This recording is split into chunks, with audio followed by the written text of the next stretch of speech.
Marian Rojas Estapé suele decir que... Déjame hacerte una pregunta, ¿alguna vez has sentido que tus hijos tienen un botón de silencio que se activa justo cuando hablas? ¿Te pasa que repites una y otra vez lo mismo y parece que no te escuchan? Y lo peor, has terminado alzando la voz a pesar de haber prometido no hacerlo.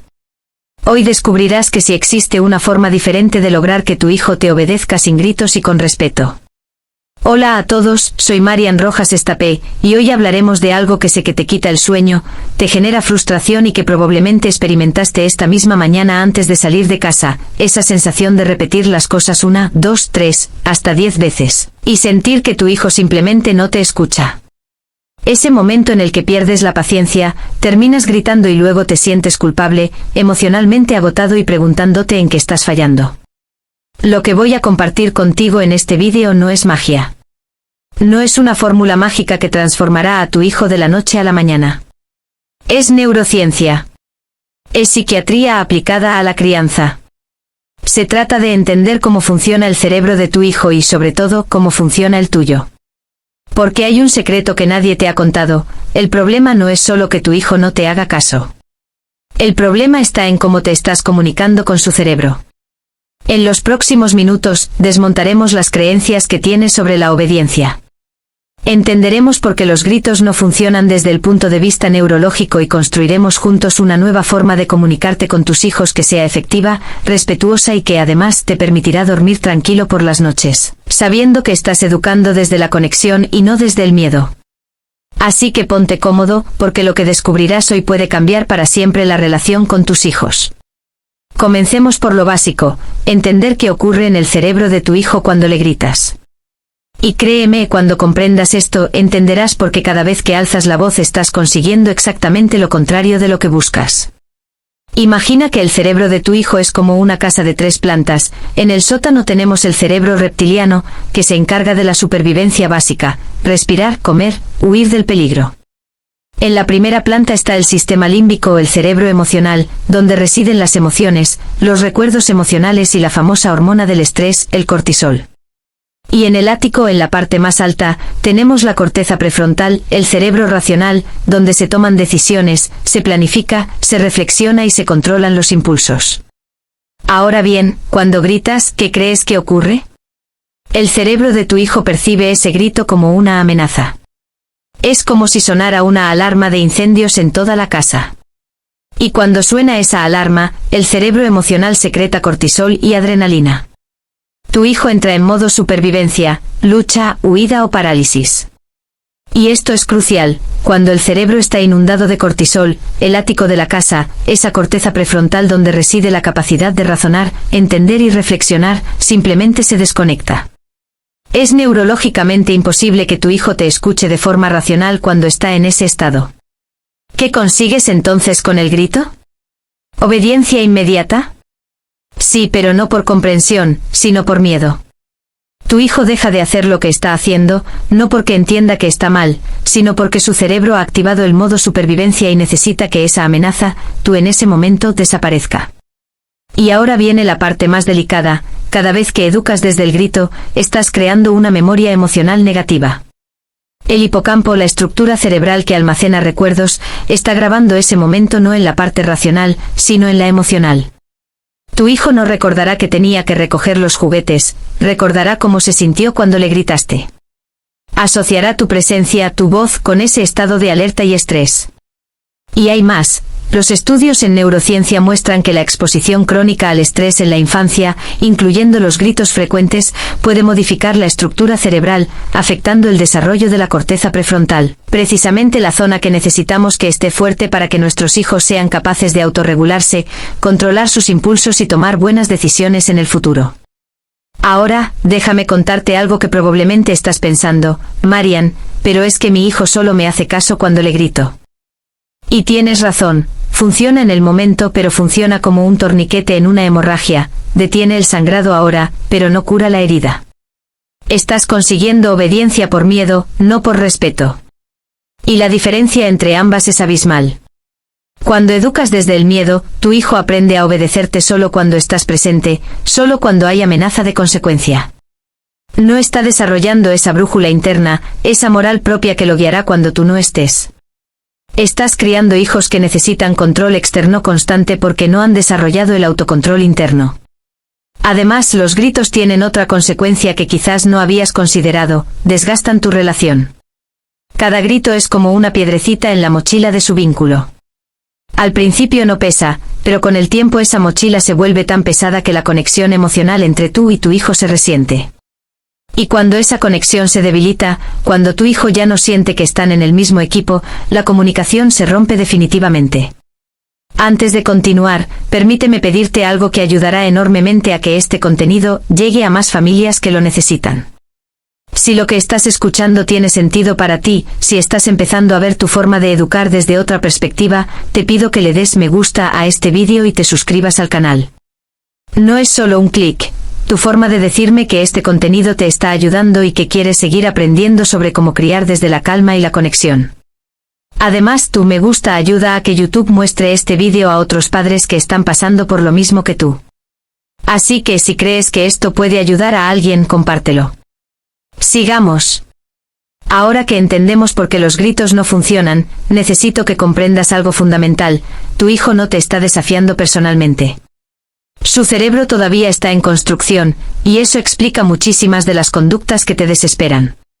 La corteza prefrontal, ese director ejecutivo del cerebro del que te hablaba, no termina de desarrollarse hasta aproximadamente los 25 años. Sí, has oído bien, 25 años. En un niño pequeño, esa zona está apenas empezando a formarse. Es como si le pidieras a alguien que corriera una maratón cuando todavía está aprendiendo a caminar. Cuando le dices a tu hijo de 5 años, recoge tus juguetes, estás usando tu corteza prefrontal adulta y completamente desarrollada.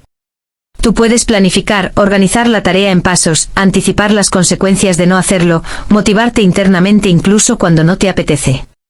Pero tu hijo de 5 años no puede hacer todo eso todavía. Su cerebro está en obras, literalmente.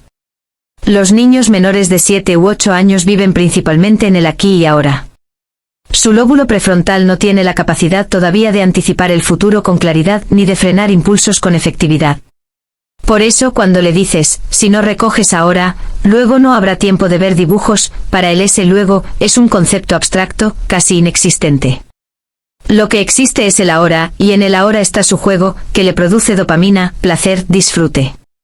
Además, los niños pequeños tienen lo que llamamos pensamiento mágico. Creen que sus deseos pueden cambiar la realidad. Parte de su cerebro todavía piensa que si cierra los ojos, el problema desaparece. No es que te estén desafiando, es que literalmente su cerebro no procesa la realidad como el tuyo. Y hay otro aspecto crucial: la memoria de trabajo. Esa capacidad de mantener información en mente mientras realizas una tarea. En adultos funciona bastante bien, pero en niños está muy limitada. Por eso le dices, ve al baño, lávate los dientes y ponte el pijama, y tu hijo llega al baño y se queda mirando el grifo porque ya se olvidó del resto de la instrucción. No es despiste, no es vagancia, es neurobiología. Los niños también tienen mucha menos capacidad de inhibir respuestas. Cuando ven algo que les llama la atención, el impulso de ir hacia ello es casi irresistible. Tú le has dicho que no toque el jarrón 5 veces, pero cada vez que pasa por delante su cerebro se ilumina con la curiosidad, y el impulso vence a la instrucción que le diste. No es que no te escuche, es que la estructura cerebral que le permitiría frenar ese impulso todavía no está lo suficientemente madura.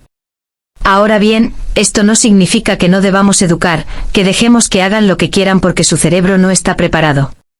Significa que tenemos que educar de forma acorde a cómo funciona su cerebro, no de forma acorde a cómo quisiéramos que funcionara. Y aquí entra otro concepto fundamental: la regulación emocional. Los niños no nacen sabiendo regular sus emociones. Esta es una habilidad que se aprende y se aprende principalmente de dos formas: observando cómo tú regulas las tuyas y mediante la corregulación, es decir, tú ayudándole a calmarse cuando él no puede hacerlo solo todavía. Cuando tu hijo tiene una rabieta porque no le compras ese juguete, su amígdala, el centro de alarma del cerebro, está secuestrando toda su capacidad de razón. En ese momento no puede calmarse solo. Necesita que tú seas su corteza prefrontal externa. Necesita que tú te mantengas calmado para que su sistema nervioso pueda empezar a regularse en sintonía con el tuyo. Pero, ¿qué hacemos normalmente? Nos desregulamos nosotros también. Nos enfadamos, nos frustramos y entonces tenemos dos cerebros emocionales fuera de control, el suyo y el tuyo. Y ninguno puede ayudar al otro a calmarse porque los dos están en modo amenaza. La buena noticia es que cada vez que consigues mantener la calma cuando tu hijo está desregulado, estás literalmente esculpiendo su cerebro. Estás creando conexiones neuronales que le están enseñando que las emociones intensas son temporales, que se pueden gestionar, que hay formas de calmarse. Estás siendo su espejo de regulación. Ahora llegamos a uno de los conceptos más poderosos y transformadores de todo lo que veremos hoy, conexión antes que corrección. Este principio, solo si lo aplicas, puede cambiar radicalmente tu forma de relacionarte con tus hijos. ¿Qué significa? Significa que antes de intentar corregir una conducta, antes de dar una instrucción, antes de pedir algo, necesitas asegurarte de que hay conexión emocional con tu hijo. Y esto no es un concepto abstracto de coaching, esto es neurociencia pura. Déjame explicártelo, en el cerebro tenemos las neuronas espejo, descubiertas por el neurocientífico Giacomo Rizzolatti. Estas neuronas se activan tanto cuando realizamos una acción como cuando observamos a alguien realizarla. Son la base de la empatía, de la conexión humana. Cuando hay conexión emocional entre dos personas, sus sistemas nerviosos literalmente se sincronizan. Es lo que llamamos corregulación. Cuando tú te conectas emocionalmente con tu hijo antes de pedirle algo, su cerebro está en un estado receptivo. Las puertas de su corteza prefrontal están abiertas. Puede escucharte, puede procesar lo que dices, puede colaborar. Pero cuando lanzas la instrucción sin conexión previa, esas puertas están cerradas. Piensa en ti mismo, imagina que llegas cansado del trabajo, te sientas en el sofá necesitando un momento para ti, y tu pareja llega y sin más te suelta, tienes que llamar al banco, arreglar el grifo que gotea y sacar la basura. ¿Cómo te sientes? Probablemente invadido, no escuchado, no visto. Ahora imagina que tu pareja llega, se sienta a tu lado, te pregunta qué tal el día, te escucha un momento, conecta contigo y después te dice, oye, necesito que hablemos de algunas cosas de la casa. ¿Sientes la diferencia? Pues tu hijo necesita exactamente lo mismo. Necesita sentir que le ves, que le escuchas, que hay un vínculo emocional antes de que llegue la demanda. ¿Cómo se hace esto en la práctica? Es más sencillo de lo que parece, pero requiere consciencia y práctica. Antes de dar una instrucción, baja a su altura física. Sí, agáchate. Ponte a su nivel de ojos. Esto solo ya cambia completamente la dinámica. Cuando te pones a su altura, no eres esa figura autoritaria que habla desde arriba, eres un ser humano conectando con otro ser humano. Haz contacto visual. Espera a que tu hijo te mire a los ojos. Si está concentrado en algo, di su nombre con suavidad y espera. No empieces a hablar hasta que haya contacto visual, porque sin ese contacto tu mensaje va a entrar por un oído y salir por el otro. Cuando tengas su atención, antes de soltar la instrucción, conecta. Puede ser algo tan simple como, veo que estás muy concentrado construyendo esa torre, está quedando muy alta. Con esa frase has hecho algo poderoso, has validado su experiencia, has demostrado que le estás viendo, que te importa lo que está haciendo. Después entonces sí, viene la instrucción, pero de una forma específica. No digas, tienes que recoger ya. Di, en 5 minutos vamos a tener que recoger los juguetes para cenar. ¿Prefieres que recojamos juntos o quieres hacerlo tú solo? Fíjate en lo que has hecho ahí, has dado un preaviso, respetando que necesita tiempo para procesar el cambio de actividad. Has usado el plural vamos a recoger, creando equipo en lugar de confrontación. Y has dado una opción, permitiéndole mantener algo de control sobre la situación. La sensación de control es fundamental para el cerebro humano. Cuando sentimos que no tenemos ningún control, se dispara el cortisol, la hormona del estrés. Por eso los niños se resisten tanto a las órdenes directas, su cerebro percibe pérdida total de control. Pero cuando les das opciones dentro de un marco, mantienen algo de control, y su cerebro no entra en modo defensa. Otro aspecto de la conexión es el tono de voz. Tu tono comunica más que tus palabras. Un tono duro, cortante, exigente activa el modo amenaza en tu hijo. Un tono calmado, firme pero amable activa el modo seguridad. Y solo cuando el cerebro siente seguridad puede aprender y cooperar. Ahora bien, sé lo que estás pensando, Marian, eso está muy bien cuando tengo tiempo, pero por las mañanas vamos con prisa.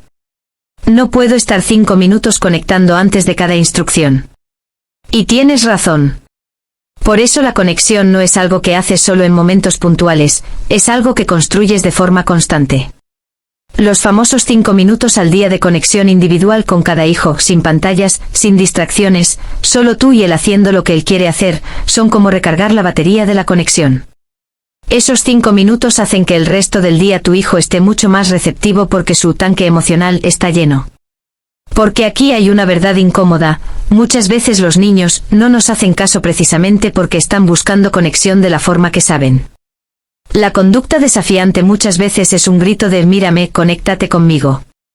Y nosotros interpretamos ese grito como portarse mal, cuando en realidad es una necesidad no satisfecha.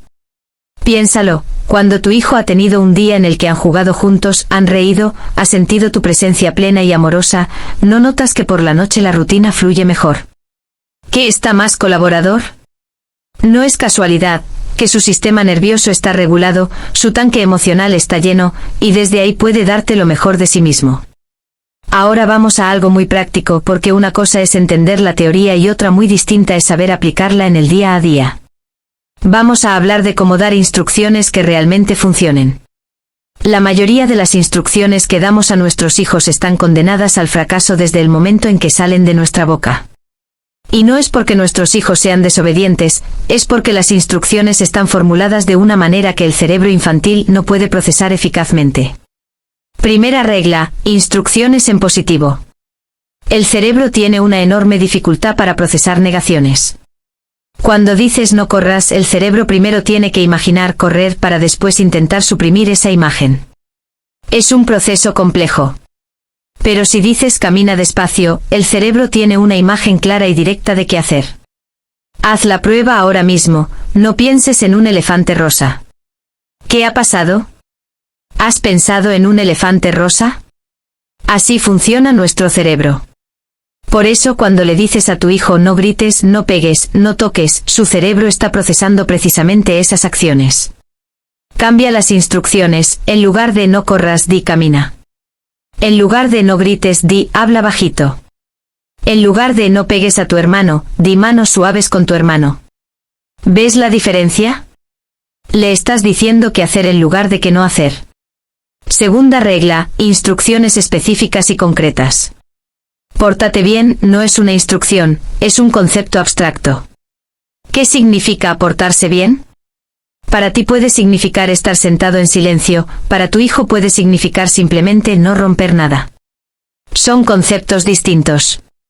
Di exactamente qué esperas, siéntate en la silla con los pies en el suelo y las manos en la mesa. Eso es específico, medible. Tu hijo sabe exactamente qué tiene que hacer. O habla con voz suave como cuando te cuento un cuento antes de dormir. Le estás dando una referencia concreta. Tercera regla, una instrucción cada vez. Ya te hablé antes de la memoria de trabajo limitada de los niños. Cuando sueltas, ve al baño, lávate las manos, los dientes, ponte el pijama y recoge la toalla, has perdido a tu hijo en la segunda instrucción. Da una instrucción, espera que la complete, refuerza positivamente, da la siguiente, ve al baño y lávate las manos. Esperas. Cuando vuelve, muy bien, manos limpias. Ahora los dientes. Es más lento, sí, pero es efectivo.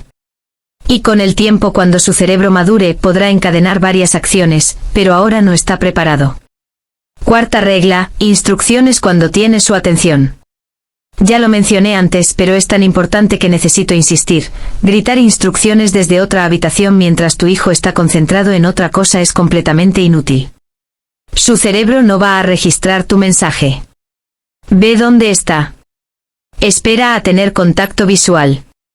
Asegúrate de que te está escuchando. Puedes incluso pedirle que te repita lo que acabas de decir para asegurarte de que el mensaje llegó. ¿Qué es lo que vas a hacer ahora? Si puede repetírtelo, la información llegó al cerebro.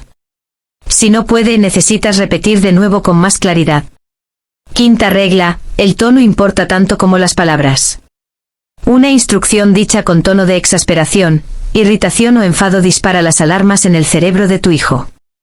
Una instrucción dicha con tono calmado pero firme comunica seguridad y expectativa clara. Practica el tono neutro y calmado, incluso cuando por dentro estés desesperado. Tu hijo no necesita conocer tu estado emocional interno en cada momento, especialmente si ese estado es de estrés o enfado. Necesita un adulto regulado que le transmita calma y claridad. Sexta regla: refuerzo inmediato cuando obedece. Aquí es donde muchos padres fallan. Estamos tan acostumbrados a señalar lo que está mal que nos olvidamos de reconocer lo que está bien. Y el cerebro aprende muchísimo mejor por refuerzo positivo que por castigo. Cuando tu hijo hace caso, inmediatamente reconócelo: has recogido los juguetes cuando te lo he pedido. Muchas gracias. Eso me ayuda mucho. No es solo muy bien, es específico. Le dices que ha hecho bien y qué efecto positivo tiene. Esto crea un circuito de dopamina. La dopamina es el neurotransmisor del placer y la motivación. Cuando tu hijo experimenta que hacer caso genera reconocimiento y una sensación agradable, su cerebro va a querer repetir esa conducta. Estás literalmente entrenando su cerebro para que cooperar se sienta bien. Y aquí va algo contraintuitivo: los niños prefieren atención negativa a no tener atención.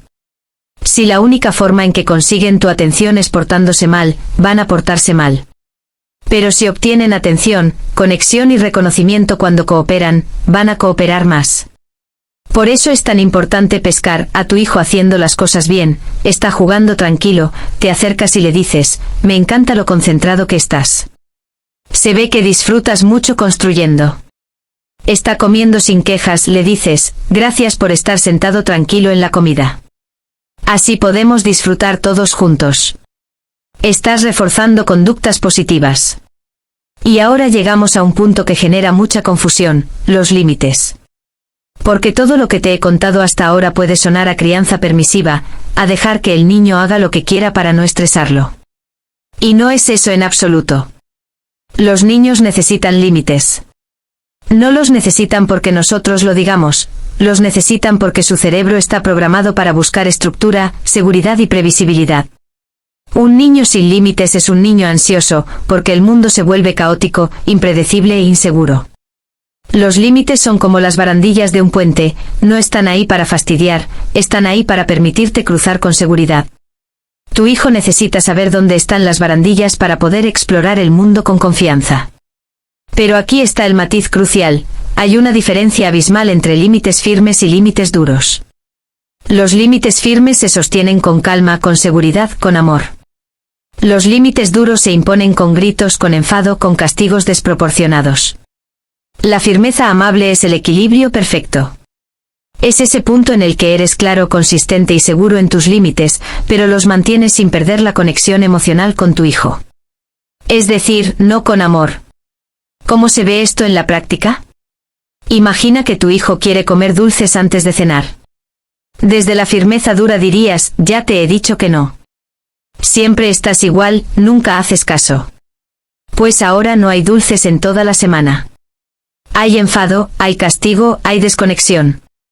Desde la firmeza amable dirías: entiendo que te apetezcan los dulces, a mí también me encantan.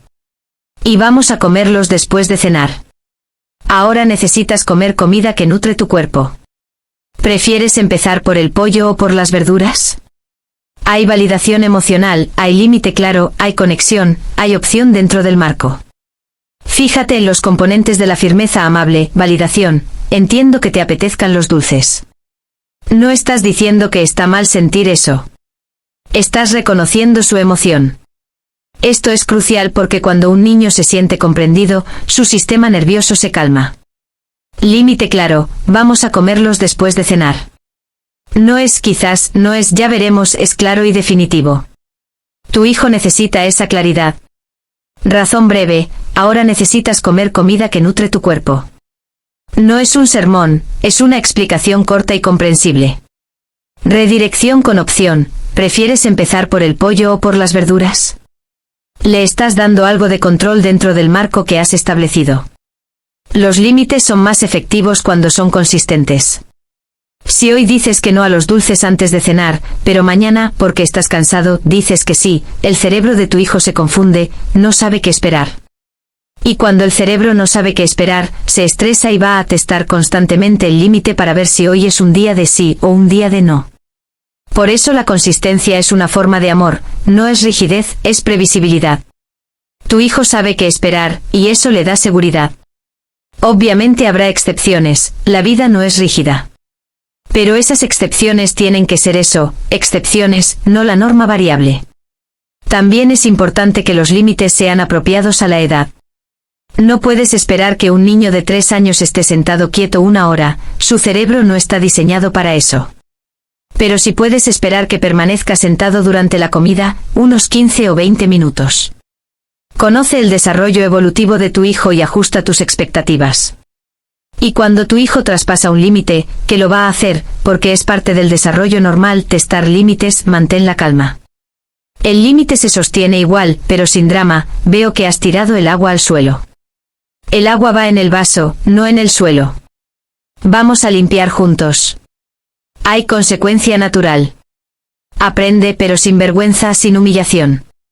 Los castigos desproporcionados no enseñan, generan miedo y resentimiento. Si tu hijo tira el agua y le castigas sin ver la tele toda la semana, ¿qué ha aprendido? Ha aprendido que cometer errores tiene consecuencias enormes y desproporcionadas, lo cual le va a llevar a mentir, a ocultar, a no reconocer sus errores por miedo. Pero si la consecuencia es natural y lógica, tiró el agua, limpia el agua, aprende. Aprende que sus acciones tienen consecuencias manejables, que los errores se reparan, que puede equivocarse sin que el mundo se acabe. Pero si la consecuencia es natural y lógica, tiró el agua, limpia el agua, aprende. Aprende que sus acciones tienen consecuencias manejables, que los errores se reparan, que puede equivocarse sin que el mundo se acabe. Y ahora llegamos al punto más importante de todo este vídeo, el que puede resultar incómodo porque requiere que te mires a ti mismo, tu propia regulación emocional. Porque puedes aprender todas las técnicas, todas las estrategias, todos los conceptos de neurociencia, pero si tú no estás regulado emocionalmente, nada de esto va a funcionar. Nada. Tu hijo no va a aprender a regularse viendo vídeos de YouTube sobre regulación emocional, va a aprender a regularse viéndote a ti. Tú eres su referencia principal de cómo se gestionan las emociones, cómo se responde al estrés, cómo se maneja la frustración. Si cada vez que algo no sale como esperabas, te frustras, gritas, pierdes los nervios, ¿qué está aprendiendo tu hijo? Está aprendiendo que esa es la forma normal de responder cuando las cosas no van bien. Y va a reproducir exactamente eso. Pero si te ve mantener la calma cuando se derrama la leche, cuando llegan tarde, cuando algo se rompe, está aprendiendo que los problemas se pueden gestionar sin colapso emocional. Está aprendiendo regulación. Ahora bien, sé que lo que voy a decir ahora puede sonar duro, pero lo digo desde el amor y desde mi experiencia profesional. Muchas veces, cuando perdemos los nervios con nuestros hijos, no es realmente por lo que ellos han hecho, es por nuestro estrés acumulado, por nuestras heridas no sanadas, por nuestras propias carencias de la infancia que se activan cuando tu hijo no te hace caso y tú sientes que pierdes el control. Te invito a preguntarte, ¿qué se está activando en mí? ¿Es realmente que no haya recogido los juguetes, o es que yo me siento no respetado, no valorado, no escuchado? Muchas veces estamos proyectando en nuestros hijos nuestras propias heridas emocionales. Si tú creciste en un ambiente donde tenías que obedecer inmediatamente sin cuestionar, donde no había espacio para tus emociones, donde el amor estaba condicionado a tu buen comportamiento, es muy probable que cuando tu hijo te desafía se active en ti toda esa herida, y respondes no desde tu yo adulto racional, sino desde ese niño herido que llevas dentro. Por eso el trabajo más importante que puedes hacer por tus hijos es trabajar en ti mismo, es hacer terapia si lo necesitas, es revisar tu propia infancia, es sanar tus propias heridas para no proyectarlas en ellos. Porque tus hijos no están aquí para sanarte a ti, pero tú sí estás aquí para no transmitirles tu dolor no procesado. Ahora hablemos de herramientas prácticas para regularte en el momento, porque una cosa es la teoría y otra es estar ahí, en medio del caos, con tu hijo desafiándote y sintiendo que vas a explotar. Primera herramienta, la pausa sagrada. Antes de reaccionar, haz una pausa. Respira. Cuenta hasta 5. Esta pausa tan simple activa tu corteza prefrontal y te permite responder en lugar de reaccionar. La diferencia entre reaccionar y responder es la diferencia entre ser esclavo de tus impulsos o ser dueño de tus acciones. Puedes incluso verbalizarlo, necesito un momento para calmarme. No es debilidad, es inteligencia emocional. Le estás enseñando a tu hijo que cuando las emociones son intensas, se puede hacer una pausa antes de actuar. Segunda herramienta, la respiración consciente. Cuando sientas que estás a punto de explotar, respira profundamente, inhala contando hasta 4. Sostén el aire contando hasta 4. Exhala contando hasta 6. Esta respiración activa el nervio vago, que es como el freno del sistema nervioso. Te ayuda a pasar del modo lucha-huida al modo calma. Tercera herramienta, el lenguaje interno. ¿Cómo te hablas a ti mismo en esos momentos? Importa. Si te estás diciendo, este niño me está sacando de aquí, yo no puedo más, siempre igual, te estás activando más. Cambia el lenguaje, su cerebro está en desarrollo, está aprendiendo. Yo puedo mantener la calma. Yo soy el adulto aquí. Cuarta herramienta, la perspectiva temporal. Pregúntate, ¿esto va a importar dentro de 5 años? Muchas veces nos activamos por cosas que objetivamente no tienen tanta importancia. Poner las cosas en perspectiva te ayuda a regular la intensidad de tu respuesta emocional. Quinta herramienta, identificar tus señales de alerta. Aprende a reconocer cuando estás llegando a tu límite. Quizás sientes tensión en los hombros, o tu respiración se acelera, o aprietas la mandíbula. Esas son tus señales de que necesitas hacer algo antes de explotar. No esperes a estar al límite, actúa cuando reconozcas las señales tempranas. Sexta herramienta, el autocuidado no negociable. No puedes dar desde un vaso vacío. Si estás agotado, hambriento sin haber tenido un momento para ti en semanas, tu capacidad de regulación va a estar por los suelos. No es egoísmo cuidarte, es responsabilidad, porque tus hijos necesitan la mejor versión de ti, y esa versión solo existe cuando tú estás bien. Aquí hay algo importante que quiero aclarar, regularte no significa reprimir tus emociones. No se trata de fingir que estás bien cuando estás mal. Se trata de sentir tus emociones sin actuar destructivamente desde ellas. Puedes estar enfadado y aún así no gritar. Puedes estar frustrado y aún así mantener el respeto. De hecho, es sano que tus hijos te vean experimentar emociones difíciles y gestionarlas bien. Mamá está enfadada ahora porque he tenido un día difícil. Voy a tomarme unos minutos en mi habitación para calmarme. Eso es modelar regulación emocional. Le estás enseñando que las emociones son válidas, que todos las tenemos, y que hay formas sanas de gestionarlas.